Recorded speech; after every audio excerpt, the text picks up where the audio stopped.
Broadcasting through the depths of outer space. Hello, I'm alive. I don't know what's going on. By your command. Fascinating. Damn you all to hell! This is the Sci-Fi Podcast. This is episode thick. Oh, that's a good start. This is episode, not thick, this is episode 36 of the Solar One Sci-Fi Podcast. Who's on the show with me this week?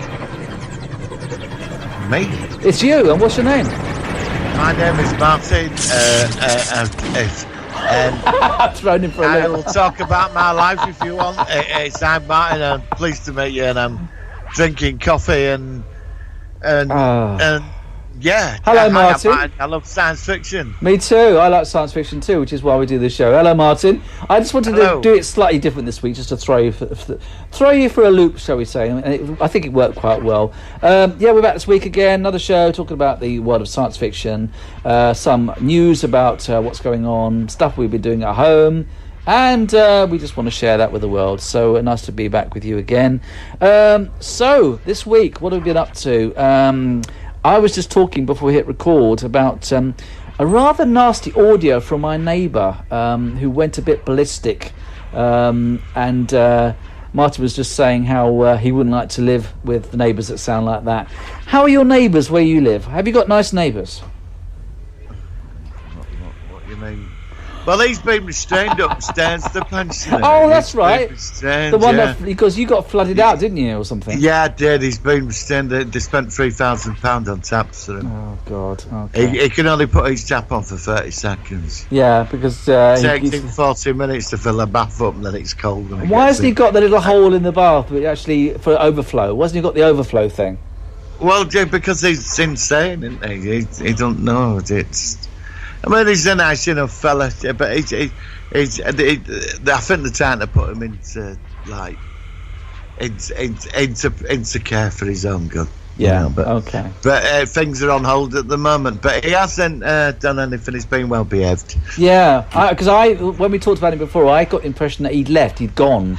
But it sounds like he's still around. He's still up there. And I've heard him. I was coming. I was letting myself in over there. I heard him shouting at the bath. Well, the shower, because when he gets in his shower, he gets 20-30 seconds, then he's got to press it again.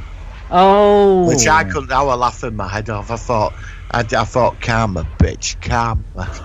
So imagine that. Like you're having. So if he wants to fill up a bath, it must take him about 2 hours because of the stoppage. Yeah, 40 minutes. Yeah. Oh God. Well, the thing is, I mean, what happens with it? Would you have to complain to somebody about? I mean, I don't know whether. If you're the owner of your own house, how does it work out? I phoned up the housing officer. I said, "What are you doing about it?" Yeah, I had to take legal action in it, and then suddenly everything got sorted out. Yeah, well, like I said, she even came round and said, what do you mean? We've got a letter from a solicitor." I said, me and my neighbour downstairs. I said, it's if you don't sort, I'm taking you to court. And everything was sorted. It was all done by. It was like magic. Suddenly, all changed. It was all sorted out. Oh yeah. It's amazing what. Isn't it funny? It's funny when that happens, isn't it? But you don't. I mean, it's like my in-laws. They lived in Chessington for many years, and they've got new neighbours who have decided they want to breed Rottweilers. So they breed dogs. I know.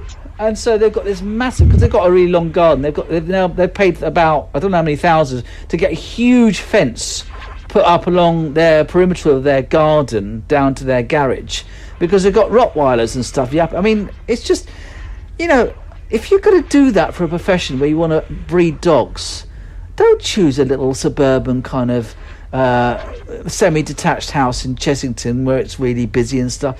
It's just, this is what I'm surprised with people, what with the wild party we had the other week, where there were people who were drunk boxing and throwing bottles around, and then the audio of this neighbour effing and jeffing the other day. It's the lack of kind of comprehension of other people's wants and needs. They just sort of don't give a toss, basically. And I always find it quite surprising how people can just be so inconsiderate. But I don't know whether it's just it's the state of people as they are. I don't know. I don't like it myself, but They're getting a bit worried. I've had a letter from council. People are getting a bit worried around here. What about this this guy? No, I live in Notting Hill, so it's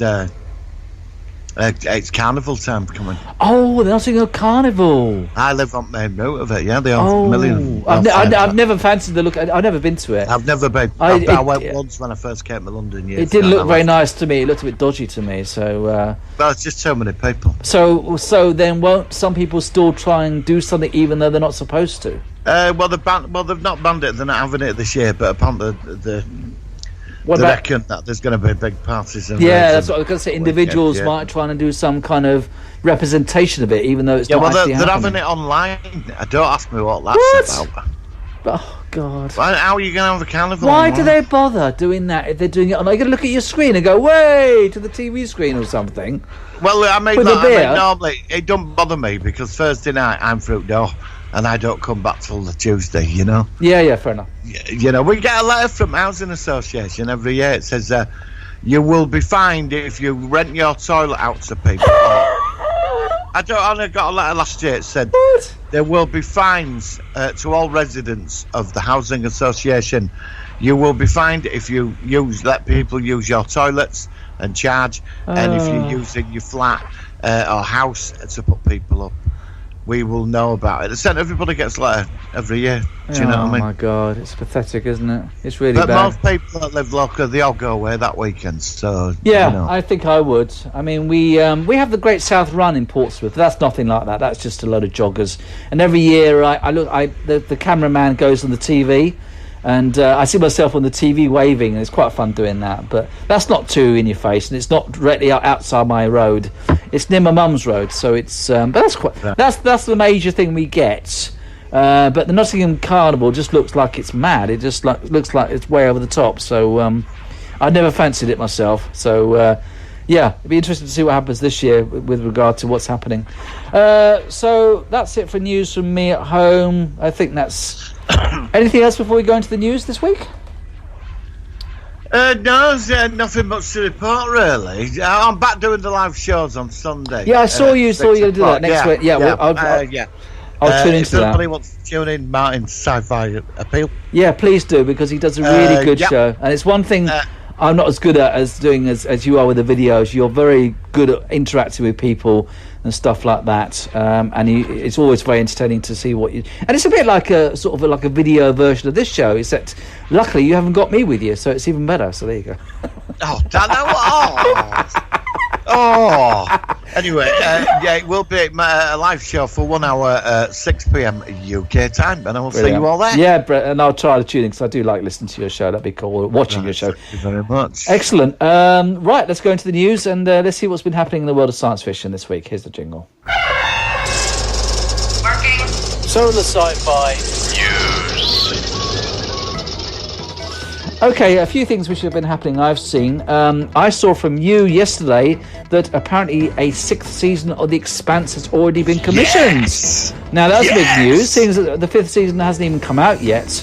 But that's a very, very positive sign because from what I understand that the actual series is trying to be following the novel, which I've not read. How do you feel about it? Are you surprised? Did you expect it? What did you think about that? I'm ecstatic. Finally, I'm just over the moon about it, to be honest. Yeah, it's very good news, isn't it? Because it's 6 seasons into it. That's a lot. That's a long way, isn't it? So that's very positive. Hopefully, it'll get to, because I think it's 9 books, isn't it? 9 parts to it. Yeah, there's 9 books. I think there's a 10th book coming out this year. Oh, it's still in development as well. So, I mean, that's very positive. Yeah. I also heard that, I didn't know this until the other day, but Hulu, who are doing the Orville, apparently have commissioned a new version of The Hitchhiker's Guide to the Galaxy. Now, I loved the 81 version, which we'll do a show on in some point soon. I wasn't that mad on the film version, quite frankly. I assume it's going to be filmed in America. Do you think this will be a series you'd like to see? Oh, look, there's a bit of controversy over all this. I don't know if you've been following. It's connected to the Orville. Yes, I heard that apparently some people are saying that the Orville, which is in production at season 3, which is actually halted them for the moment, is going to stop at season 3 and be replaced by the Hitchhikers. But also that they're going to be using the sets from the Orville for Hitchhiker's Guide. I don't believe that, quite frankly. No, I don't. But now the thing is, I've done some research into this, and Ego Fantastic Time. Yeah. And a couple of Mr. H reviews as well. The site that said this it's a clickbait site. Yeah, because he was saying about the. I saw the Egotastic one when he said that it was crap about the Orville being cancelled and stuff like that. He said it was bullshit. So I'm hoping I think he does need to know his stuff. Ego. Yeah, well, he had one at Creators on. I ain't watched it yet. He had, Martin Constantino. Or something. Yeah. And apparently he said, no, we haven't heard anything. No. I think they're probably doing it season by season because it's going to Hulu. That's right. Oh, if it's a big hit on Hulu are not going to cancel that. They're going to be screaming for season 4. And I can't see Seth MacFarlane sat on the programme that's making millions of dollars. He's going to let go of it. Yeah, but I think Seth MacFarlane also knows that the Orville, long term, is going to build a huge cult following. It's already... You think of Star Trek, the original series, it was good when it was going, but it actually got a lot bigger when it finished and went into syndication. So the Orville needs to make probably about 100 episodes. If they could do that, that'd be fantastic. And then that's a long-term series which will be remembered for decades to come. It's like a slow burner, but when you've watched it like we have and known how good it is, it can only just the sky's the limit. I mean, imagine if they had like spin-offs of it or something, Well, that's what I was just about to say. I mean, the spin-offs alone, you could milk. You can make it like a Star Trek series. Exactly. With that balance of because it is so Star Trek, but it's its own universe, so it can do things from scratch, but it's slightly more comedic. It's a wonderful balance. I mean, you could even do an Enterprise with it and go back to the creation of the Planetary Union and how all that would do. I mean, there's so much. Yeah. It can do a whole lot. He's already set the straight timeline for it all. Yeah, and you can just branch out anywhere on it. I feel quite confident that Seth's running it because he knows his stuff. He's a very successful producer. So, he is. So you know what I think about the Orville? It was the best thing I saw last year. It's the best thing out there. It is. Yeah, I mean, I do prefer it to The Expanse, and I love The Expanse as well. But the Orville to me, it's the gold standard of TV for sci-fi at the moment for me. So and it's film quality level as well. It is. It's epic. It's epic. A brilliant series, and I so miss season 3. I just want to see it. I know. I'm so gutted that they had to pause it midway through production, but it's all right. It could sit. We're all just on hold. It's like we're just paused. It's not going anywhere, and they'll just resume it when they can.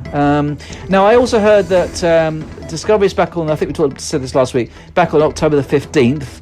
Yes. But also, The Mandalorian's coming out mid-October as well, season 2. God for that. So. Finally.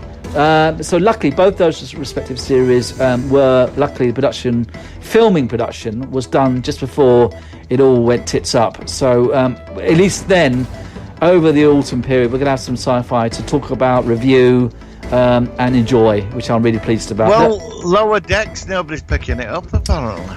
Well, it's supposed to start. We're recording this on. Yeah, but nobody's interested in it. Oh, is it? Companies, it's what I've read it now. That could be clickbait. I don't know, but I heard the opposite. I heard that there was quite a positive buzz about it. It starts. Oh, right, okay. It starts. I don't know when it's going to be shown in the UK, but it starts tomorrow, the 6th of August in the States.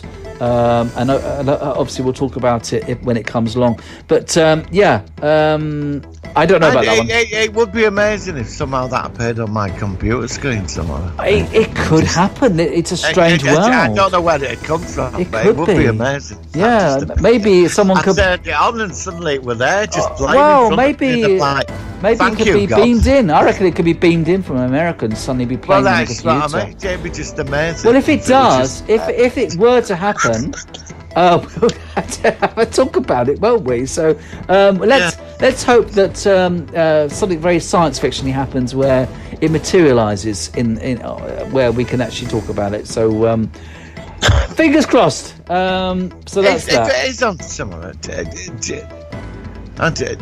How long is it on for? Is it 20 minutes long or what? I don't know the duration. I have no idea about the duration. I know it's 10. I think it's 10 episodes. Right. Or is it? It might be more than that because it's. I think they said that there's this series and then it's going to be Discovery, and I think they said it's going to be a consecutive new Trek for 26 weeks or something. So it might be 13 episodes. Yeah, I mean, there is some good stuff coming up. What else? We've got The Boys. The Boys is back in September. Okay. I do recommend you should watch that. Okay, and it's only 8 episodes. It's the guy that played McCoy in the Star Trek films. I forgot his name.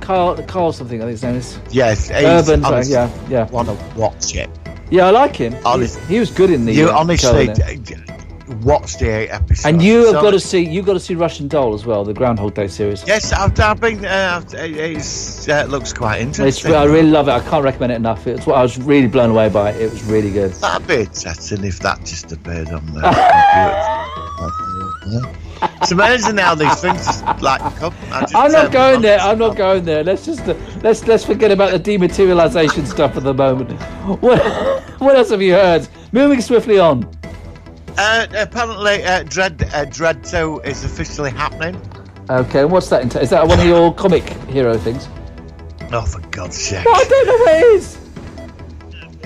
What's Dread 2? Dread, Judge Bloody Dredd. Oh, Judge Dredd. You didn't say that. Yeah, you said Dredd. Dread 2 officially happening as a Judge Dredd TV show. Oh, sorry. Okay, I'm sorry. Rewind. If you said Judge Dredd 2, I would have known Judge Dredd. But I didn't know. You said Dread. It could be Dreadnought. It could be... So they're making it into a series, are they? Yes, they are, yeah. Okay, cool. Okay, that was...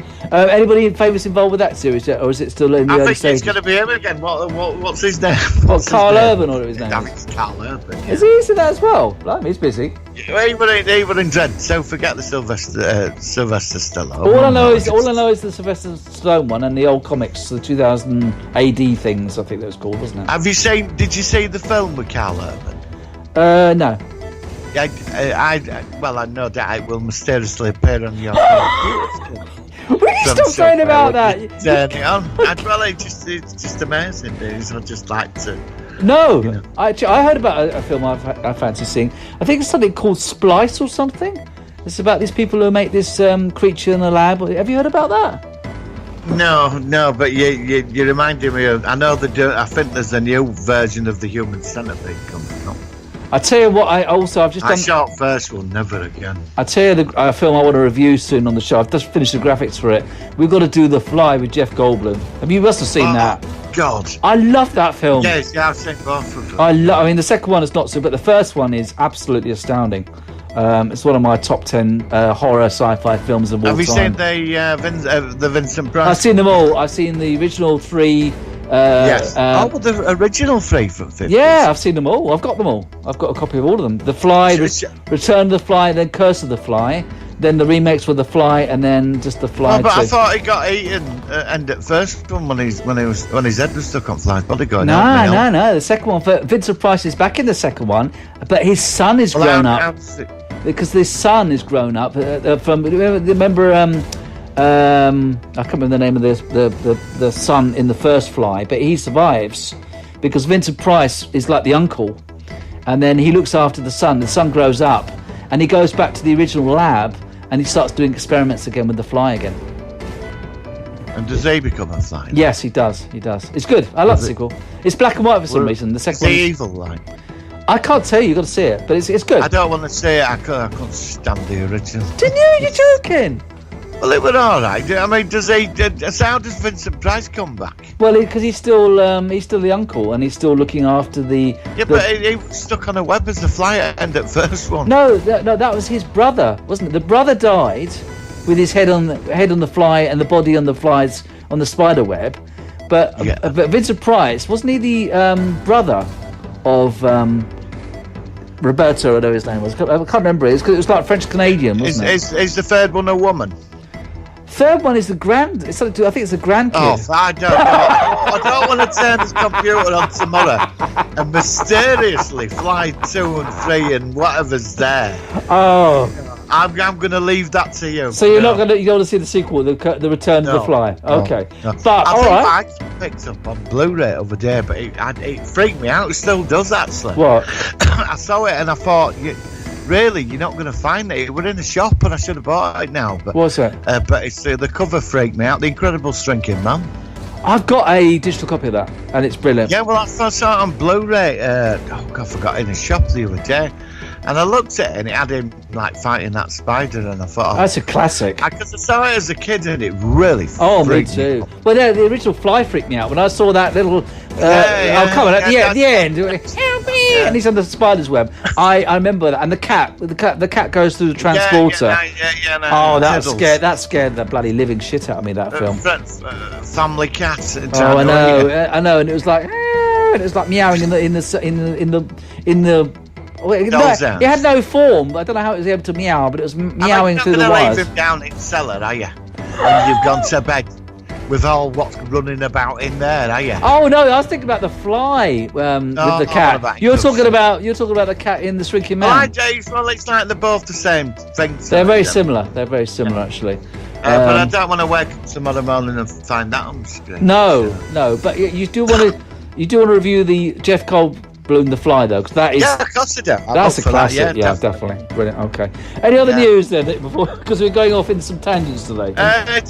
We always go off on tangents, but that's our love for sci-fi. There is some actually. Alex Emmett's doing accent art. He's had his channel removed off YouTube. Oh, what? Oh, I'm fed up with Axonar. I paid 20 quid about 30 years ago for the... Yeah.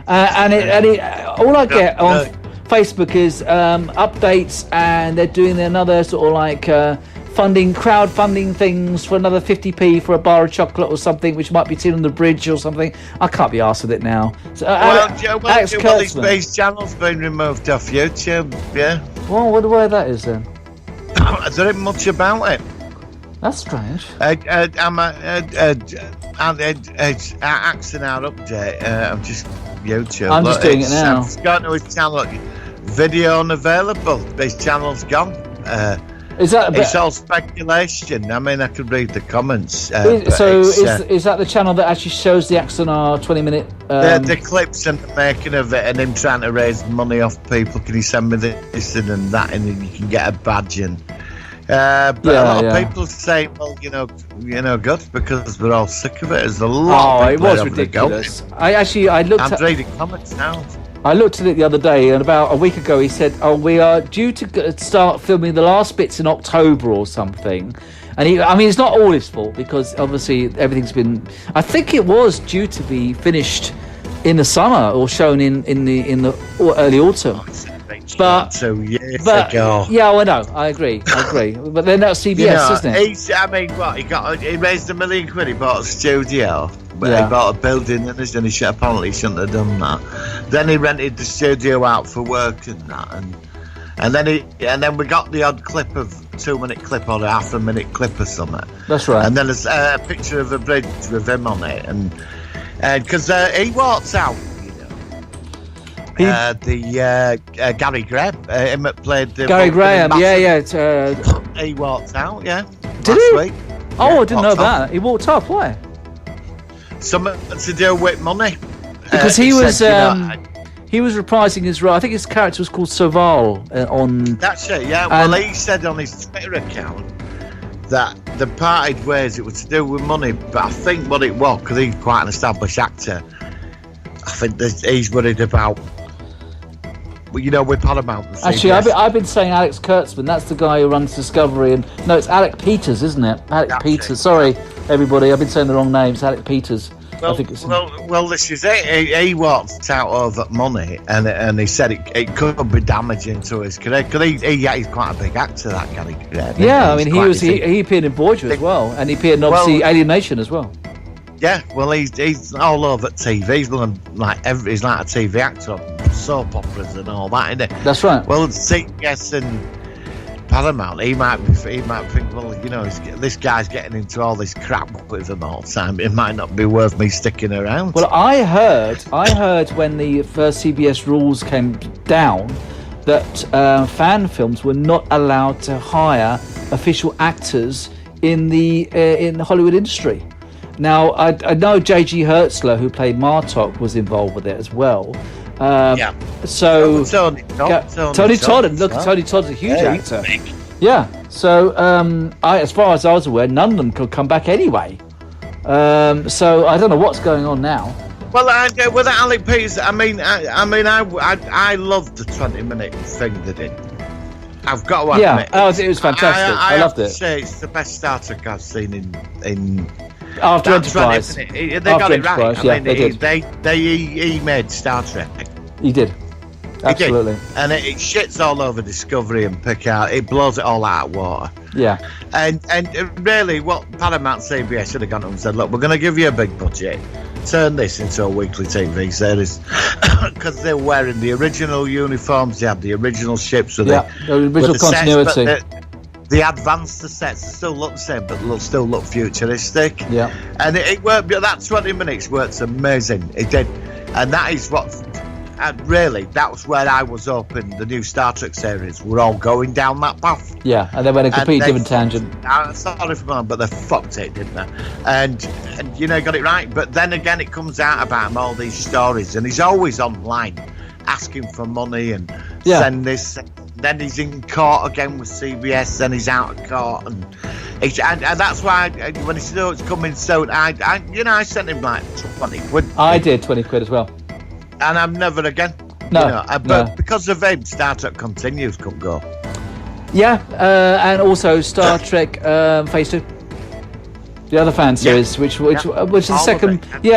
Because of Alex Peters. I mean, I don't know. I mean, it was too big to. The problem with CBS and Paramount used to be okay about fan things, and the thing is, but then apparently a lot of the money which we paid towards Axanar was being spent on their own things, so it wasn't all going into the production, and it just, I don't know, it got just a bit too big for its own good, and unfortunately Paramount, who, in their own defence, they are the actual copyright owners. You can understand.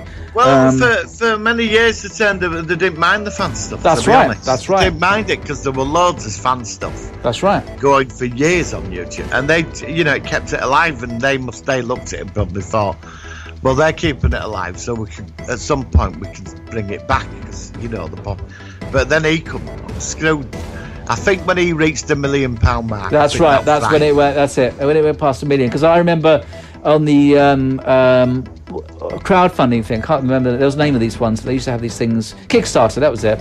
And I was watching it because he was trying to get like 600,000, I think it was, dollars, and it went straight past that. And it was going past $1 million.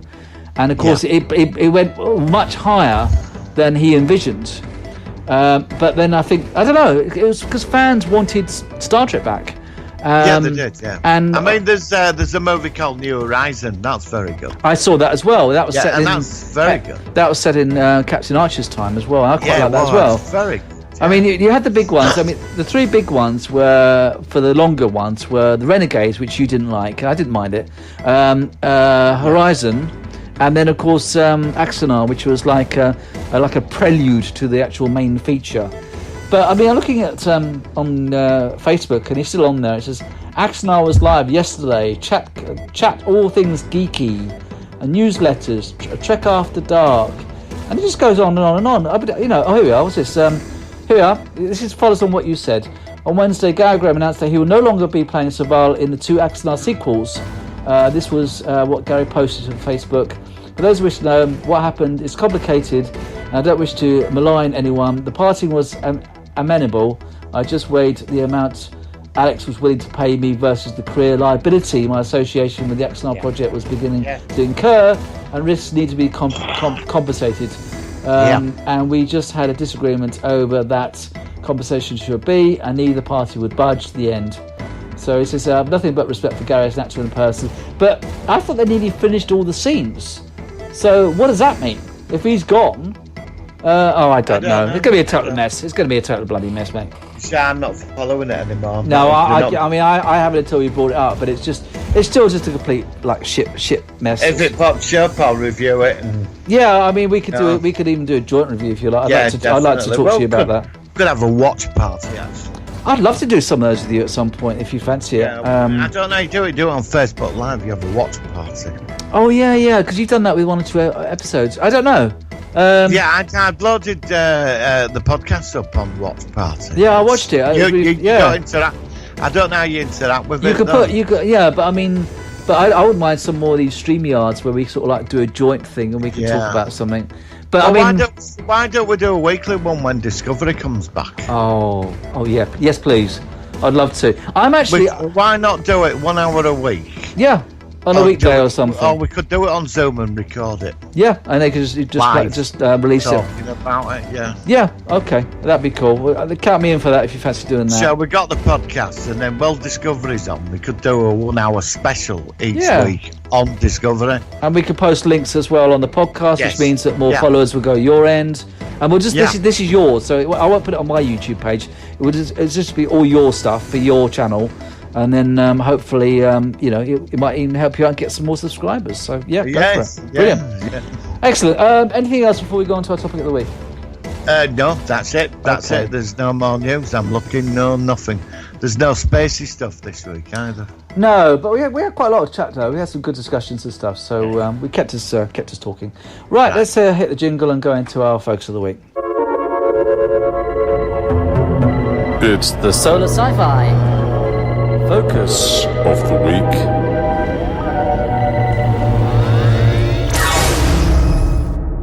Okay, so this week is a film which I don't know whether I ever saw it. If I did, it must have been 30 years ago. I don't remember it, but I remember the name of it. And it was very good. It was The Last Starfighter, which was a 1984, it says here on Wikipedia, a 1984 American space opera film directed by Nick Castle, and it's a film that tells the story of Alex Rogan, a teenager recruited by an alien defense force to fight an interstellar war, and it just goes on from there. I did like it. I thought it was very good. It's funny watching an older film now in 2020 than when I should have watched it in about 1990 or something. I like the fact it apparently had very, very early CGI. And it's funny because before I wanted to review this, I sort of looked up some information, and it did remind me, even though it was different, a bit of Tron, which was another Disney film made about the same time, because it both featured a person who liked playing video games, and it sort of like follows on from that. Obviously, Tron goes into the video game world, and this film focuses on a man who's playing a video game as almost like a training for the real thing in space.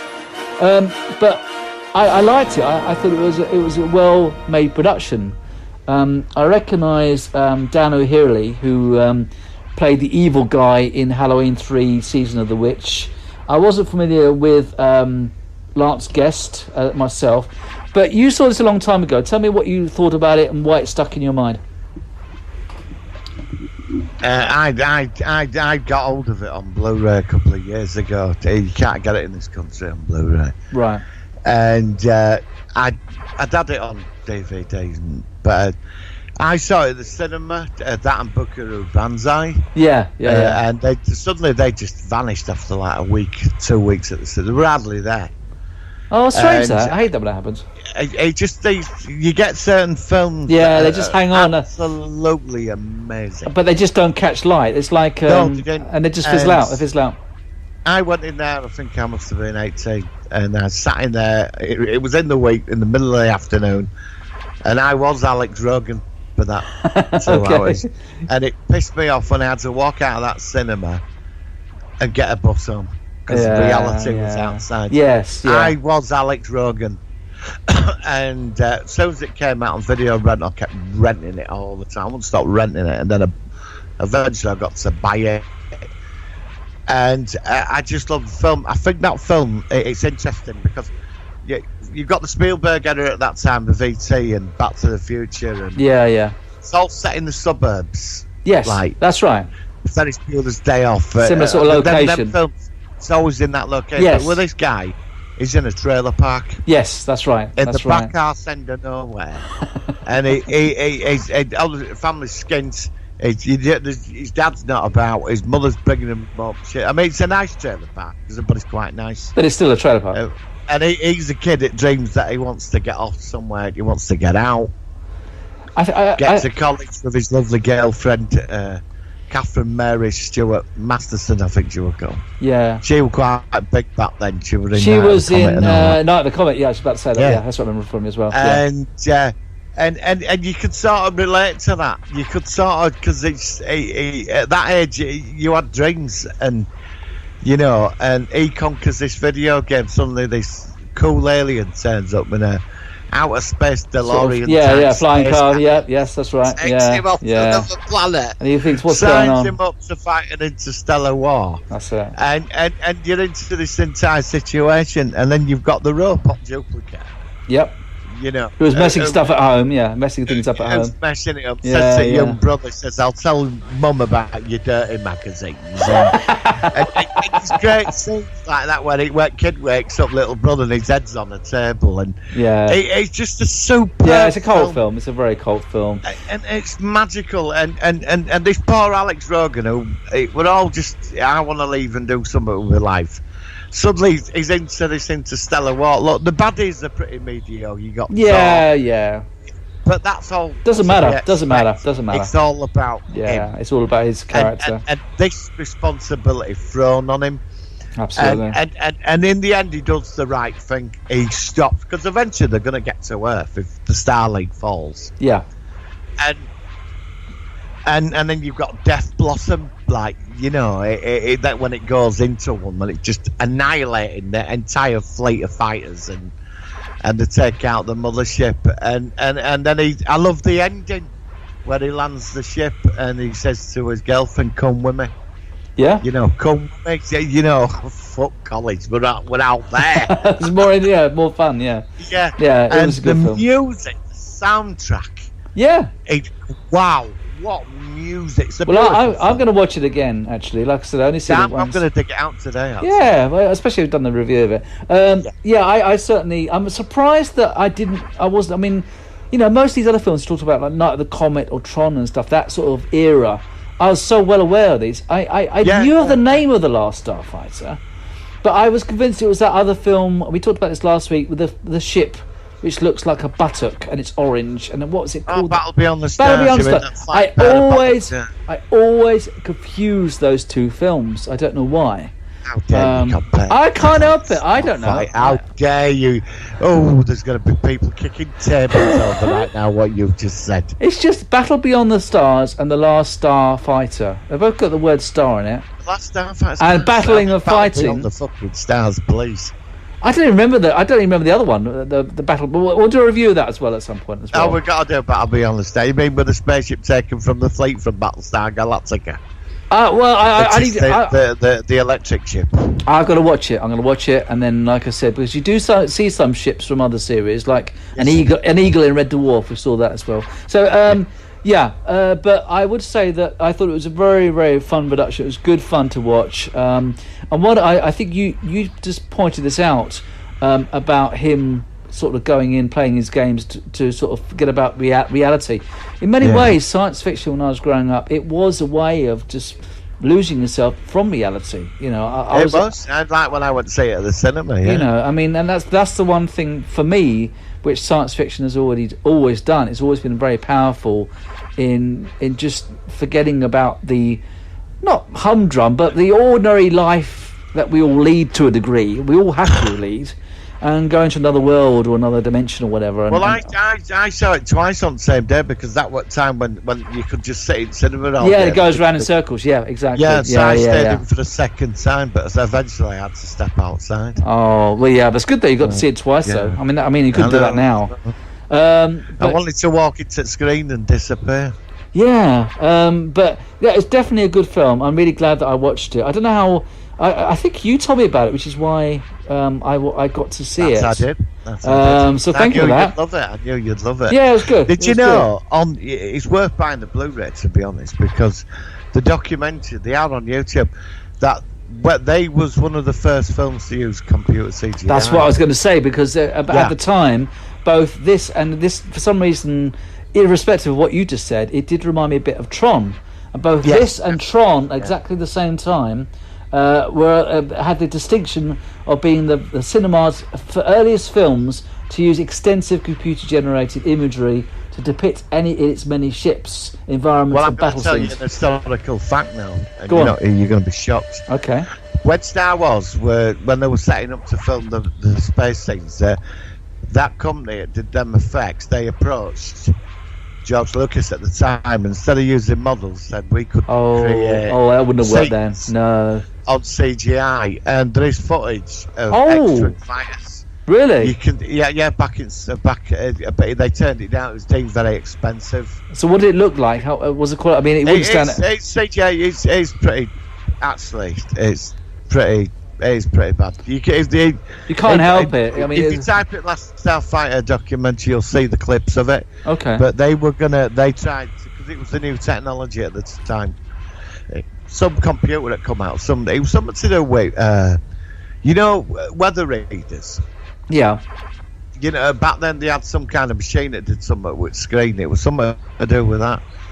That's where all this sort of come from, this technology. It's pretty weird how it originally started. Because you're more technical than me, and it was pretty interesting stuff. Which it was seen. It's dated, but I think Star Wars would have been, if they'd have used that, I don't think it'd have worked. No, I'm actually glad about that, because a good example of this, although it's a very different film format, is The Thing, where the 1982 version was done with live action models, and of course the prequel in 2011 was CGI.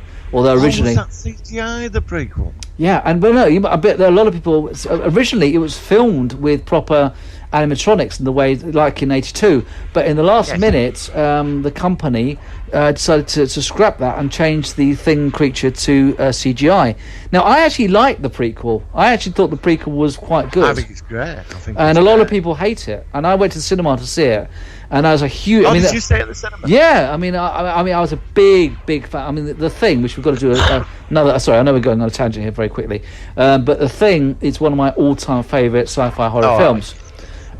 So when I saw the prequel, especially at the end of the prequel, which dovetails in the original, I loved it. I really thought it was good. And the CGI, even if it was a bit CGI, I don't care, it worked for me. But going back to Star Wars and The Last Starfighter, I mean, obviously the models were very CGI in the film, but it was fine. It was, it reminds me a bit of some of the CGI you got in things like the 80s Twilight Zone and things like that. It was fine. It held up fine. Models obviously then were much better, and I'm really glad that Star Wars didn't go the CGI route. But this film, it worked fine. It probably worked better as CGI in Tron because it was a computer-generated world. Yeah. So it could look a bit more artificial. But as far as I'm concerned, the special effects, they were great for this film, and I've got no problems with them for the time that they were made. Well, about 3 years ago, Lance guessed it came out they were going to do the sequel was on the cards that Last Starfighter. Right. And it was on the move. It was actually coming together, and then they were going to turn it into a TV series. Yeah. And there was quite a lot on the internet about it. This TV set last. Everybody were getting geared up for it, and then it all just vanished. Oh, I hate it when that happens. Yeah. Because that's something. I mean, definitely. The Last Starfighter, we should do that in yay or nay. It's where would it have gone? We could do that in a forthcoming episode, definitely. Yeah, because it leaves it open because I don't know. Yeah. But that's the thing. He was going to be in it, but obviously it might be. Obviously, it's set 30 years later, and he'll be like a general or something in Star League, or But I did look forward to seeing a sequel of some kind. They were going to say it when his brother was the next one who follows him up, but. It would have been interesting because I think again, the Last Starfighter, it's like the Orville. Yeah. The Star League is the Federation. Yes. Yeah. Similar sort of setup. Yeah. Absolutely. Yeah. And that's where you could go with it, and then you've got the Kodan, who are like the baddies and other aliens and I mean, there's so much. Absolutely. You could do with Last Starfighter. Yeah. What did you think of the Gunstar, the ship itself? I don't remember that well, but I thought I remember because I went into the graphics for it. It's sort of like it was a thing which landed like a rocket on the graphics. Yes. I thought it was pretty good. Yeah, I mean it was cool at the end when you saw it land, and they went back. He went back for the girl. What did you like it? What did you think of the design yourself? I found it was a long range. It obviously had light speed, and it was a long range craft. It was big. Yeah, it was quite big, wasn't and its firepower was incredible. Its firepower. Yeah. No, it's good. The was death good. blossom thing. I mean, that's definitely a new one on me even today. I mean, the only thing I don't really remember that much about the film was the baddies, the aliens. I don't seem to remember much about them. Well, I mean, didn't you get Zoro, who was the son of the president of the Star League? I mean, he was quite a typical baddie, wasn't he? Yeah. Teamed up with local barbarians and then had issues with family and wanted to take over Star League and become an utter dictator, but obviously, he escaped and you left it open to the sequel, and he's got a bunch of followers, and that's it. I mean, obviously he'd be the main protagonist in the series or film, wouldn't he? Yeah. But then Yeah. he'd obviously have to team up with some, like, the Kodan race or whatever.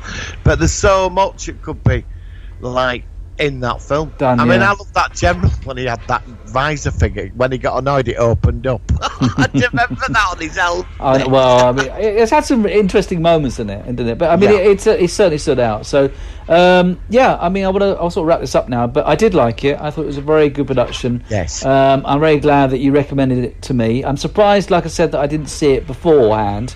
But it's certainly one which was definitely worth the focus of the show, and I'm looking forward to seeing it again, because obviously the second time around you'll look out for things that you didn't spot the first time, which always makes it fun. The film, before we go on this, the film I connect with it at the same time as Buckaroo Banzai. They were out at the same time, and I saw both of those recently as well. So it's funny how have you seen Buckaroo?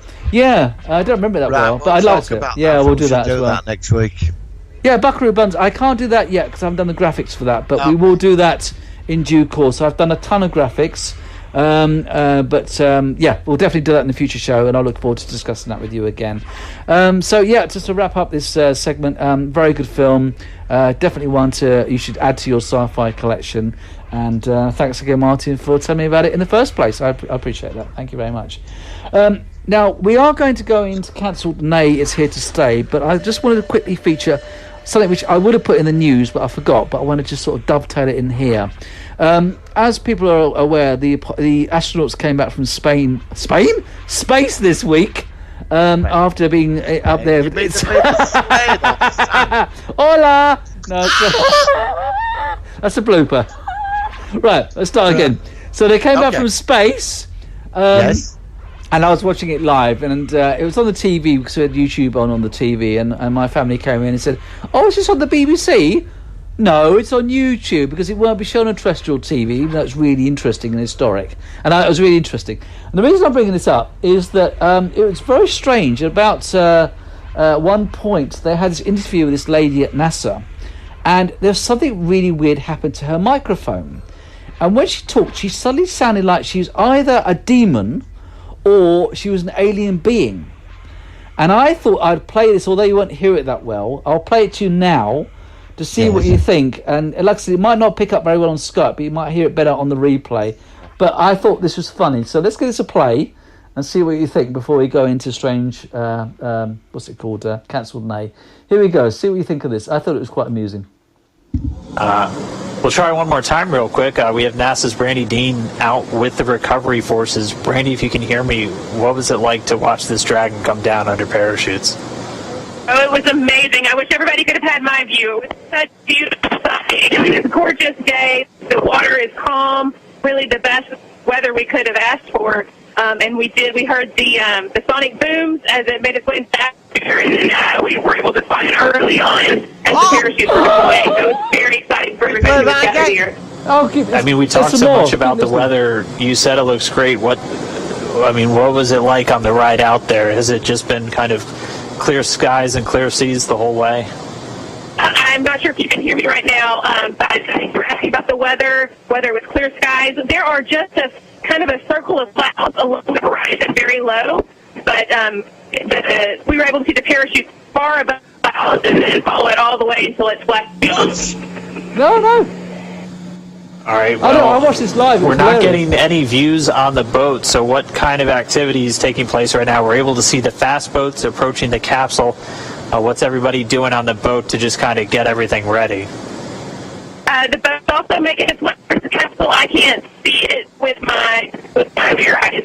Yeah, so we're getting closer. Everybody's been kind of standing by, holding ready positions for quite a while now. So as soon as the flight deal gets pulled, it just they start working on their own activities. Good God. All right, copy that. Well, we're going to keep watching from here.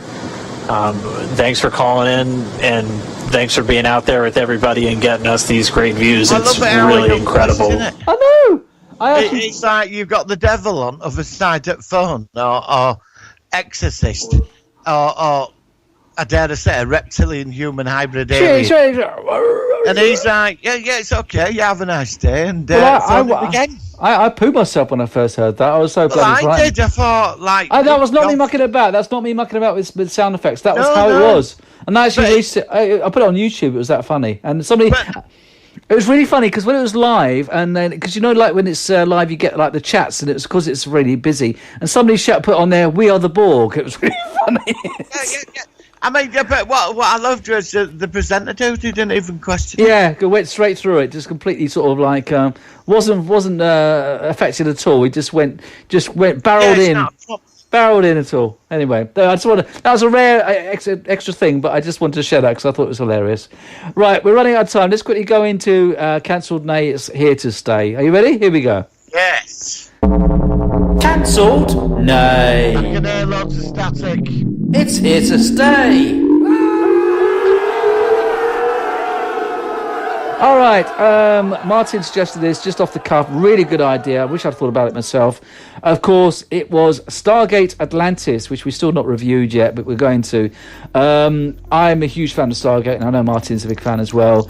And he, basically, I'm talking about Martin when he's not here, when you are here. But Martin made a very accurate assessment that Stargate Atlantis, although it finished, there was so much more it could have done and where it could have gone.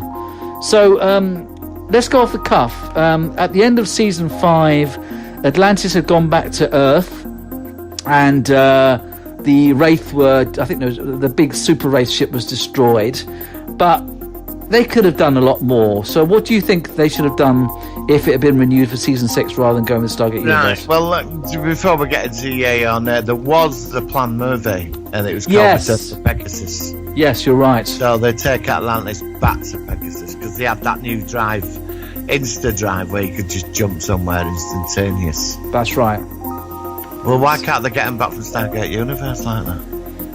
Oh, I think that I think Universe is Universe. Also, how would they get the technology? Would they get it through the Stargate? Because they can't connect.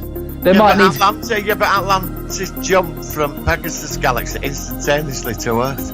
But I think the Atlanteans have been working on something called the Insta Drive, and they got when that Wraith super ship when it took them zero module power 0 point modules, yeah, ZPMs. ZPMs, yeah. Okay, ZPMs. Oh, ZPMs. Right. Whatever. Well, they had an Insta Drive and they bounced from the Pegasus and got to Earth in 2 minutes. Well, why can't they just do that with Stargate Universe? Well, from what I gather, no. But the universe ship, the Destiny, is so far away that maybe it's. I mean, it's literally out of all the sci-fi series I've seen. I think isn't the Destiny the most furthest ever away from Earth, apart from even further away than Star Wars? Yeah, it is. Yeah. So they're 10 galaxies away, aren't they? But I mean, they could jump 10 galaxies in 5 minutes. You know. Yeah, but how many galaxies away? I mean, there could be 100,000 galaxies away. They could be literally on the other side of the known universe. Yeah, but won't that technology be on the Destiny hidden in a computer somewhere? Well, yeah, it's called a plot hole. It's called a plot hole. All right, I'm just writing. And also, bring that up. And also, Stargate, the original movie of Stargate, said that the Abydos was actually on the other side of the known universe than that, and it wasn't. It was the nearest one. So there you go. It was the nearest the network. It was the nearest network, yeah. So they're back on Earth. They have a meeting with the UN. Is it the people that Stargate run Command. Stargate? That IOU, is it the that civilian organizer that got put in charge of it all? Oh yeah, Mr. Walshy. What they call it? Oh, I should know this. What they call? Oh yeah, I can't think of the name. But go on. Well, it's decided that Atlantis, they download a lot of the technology from Atlantis to Earth, and then they bounce it, drive it back to Pegasus Galaxy. Because after Wraith turning up in a super ship, they realise they have to have a presence now in the Pegasus Galaxy. Now, all the less developed races, when they put the Atlantis people on trial, with the help and the aid of the Atlanteans, they end up forming like a federation in the Pegasus Galaxy. They create they bring a lot of the human races together, especially the more advanced ones. Right. Them that were our level of technology, and the Jedi are on the council. Jedi, yeah. That makes sense. But they're up to, you can't fully trust them.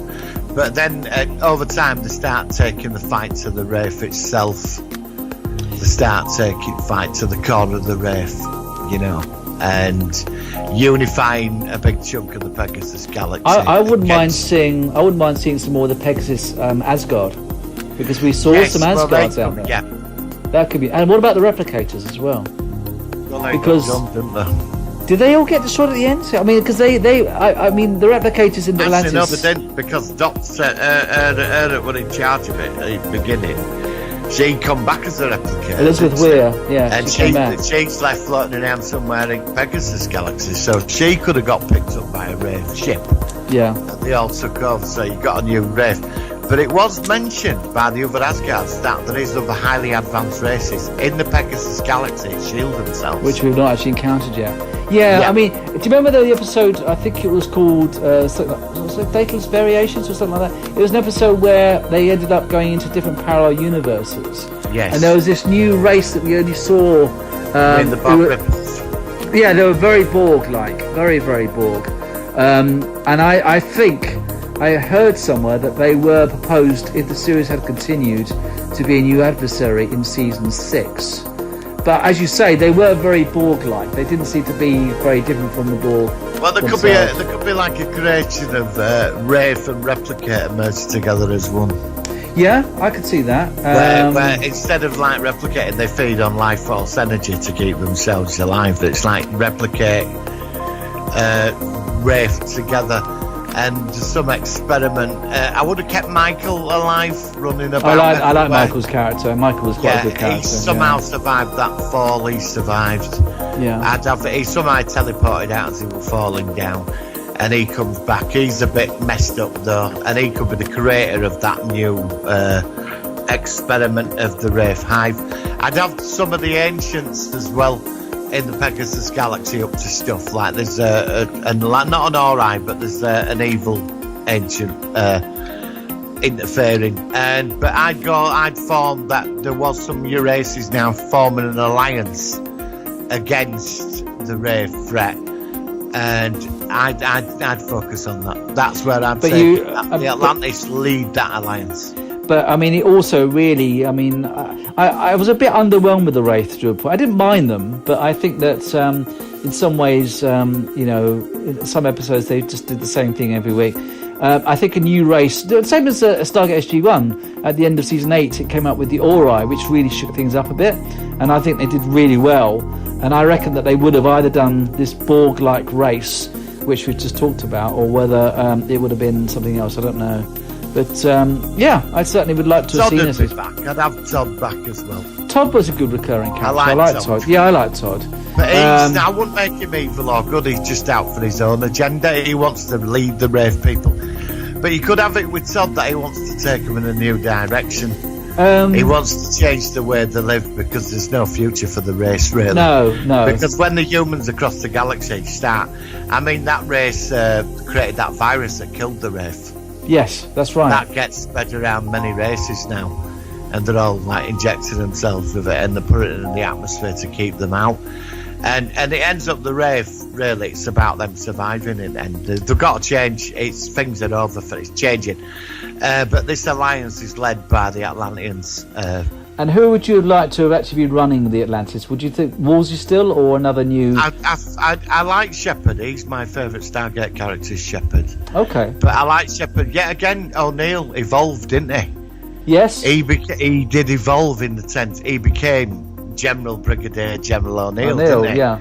I mean, he was quite unrecognisable by the time. I mean, when we saw him in universe, he wasn't really much like his old O'Neill self, was he, Bob? No, there've been a lot of cheeseburgers since then, haven't there? Yeah, he had it slightly expanded, shall we say? Since, yes, yeah. Well, that were all Interstellar. But I like that. Shepard now, I like Shepard running it. He's in charge of the military now. But I'd have Wolsey there as the oversight. He could be like keeping an eye on him or something. Yeah, and obviously McKay. I like McKay as well. McKay was one of my favourite characters on the show. McKay. Yeah, definitely. Because he was getting that romance with the Doctor who was in Firefly. That was interesting to explore, that one. Yeah, I mean, I would have liked to have seen that. I mean, him settling down, even like getting married, having kids or something. That would have been good. I'd have a Lucien Alliance spy or a Gould spy, and they haven't found that person yet. That'd be. I never liked the Lucien Alliance. I mean, Lucien Alliance, they even appeared on Universe. I always found them a bit kind of like. Well, I did like the fact that they took all the Gold technology, but I don't know. I thought they were a bit kind of. I don't know. They're cool. They're on Universe. I'd have a Gould spy that is. They find something. There's something in the Pegasus galaxy as well. It's going to change everything as well. What about some more Earth technology? Some more Daedalus, some of the X304s. Build up a fleet. Build a huge fleet up. I mean, that's what I love about Stargate. By the end, it was really becoming out there. It's like getting a fleet of ships. Yeah, they were building them. Yeah, exactly. But I mean, what could be good is as well that back on Earth,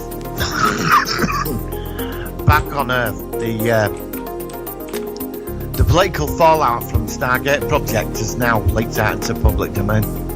Yeah, and I'd have that running and the politics running in the background of Atlantis. Yeah, okay, that's that. I mean, one if thing. It goes, say, 5 more seasons. I mean, what they did at one point was they were having regular, because in the early seasons they couldn't actually transport back and forth very easily, and then of course they had the Midway station, didn't they, and stuff like that. But it would have been. I mean, do you think it would be better if it had been more cut off again, or whether it would have maintained? Well, when the Asgard died off, they gave them a computer. Oh yeah, of course they did. Yeah. Where the scientists. Yes. Area 51, which is now full of scientists from all over the world working in Area 50. It's expanded. It's now a global. Yeah. There's a global that organisation that runs Stargate Command. That's now a global thing because they realise that politics of all shit on Earth, all wars, all this like stuff that's been going on here is now there's a bigger picture. Yeah. There's been three. How many attacks on Earth? 4 attacks. First you had what they call him, Apophis. Apophis, yeah. And then you had Anubis, and then you had with 30 ships surrounding Earth. Yeah. And then the Wraith supercruiser. I mean, that's 3 attempts that have come from outside. Yeah. And basically, the world leaders, it's just they've had to realise there's a bigger picture. I could have a spin-off series called Stargate Expansion, where you take it from Atlantis, where it crosses over. That it's about colonising our solar system. There's a bit like you go down the Independence Day 2 route, with a base on Mars, installation on the moon. Earth is now going to is slowly becoming a power within the quadrant. But also, I mean, I've got to wrap this up because I've only got minutes left for recording. So what they could have also done is maybe they could have had it so that there's different galaxies rather than like the Federation, which is in our galaxy. Yeah. You've got the Pegasus galaxy for the Atlantis, but then also they start to discover the gate addresses for other galaxies, and it just expands more and more and more. But I'm going to wrap up now because I've only got a minute left. But yes. Some really interesting ideas. Thank you for that. I don't know why we didn't think about Atlantis before, but I still hope that if they do a new Stargate series, it will follow on from all the technological improvements from those early series and seeing what Earth would be like in 2020. Well, so thank you. I finished season 6 where it all gets exposed to the public on Earth. Brilliant. I think that's excellent. Right, excellent. Martin, thank you for that. I'm sorry I'm going to rush, but I've only got about 30 seconds. We'll be back next week. I think next week we're going to do, if you don't mind, The Day of the Triffids, 1981 BBC. God's sake. You don't like that? I watched it last week. I watched the episode. Oh, bloody. We're going to review it next week. I've already done the graphics. We're going to leave with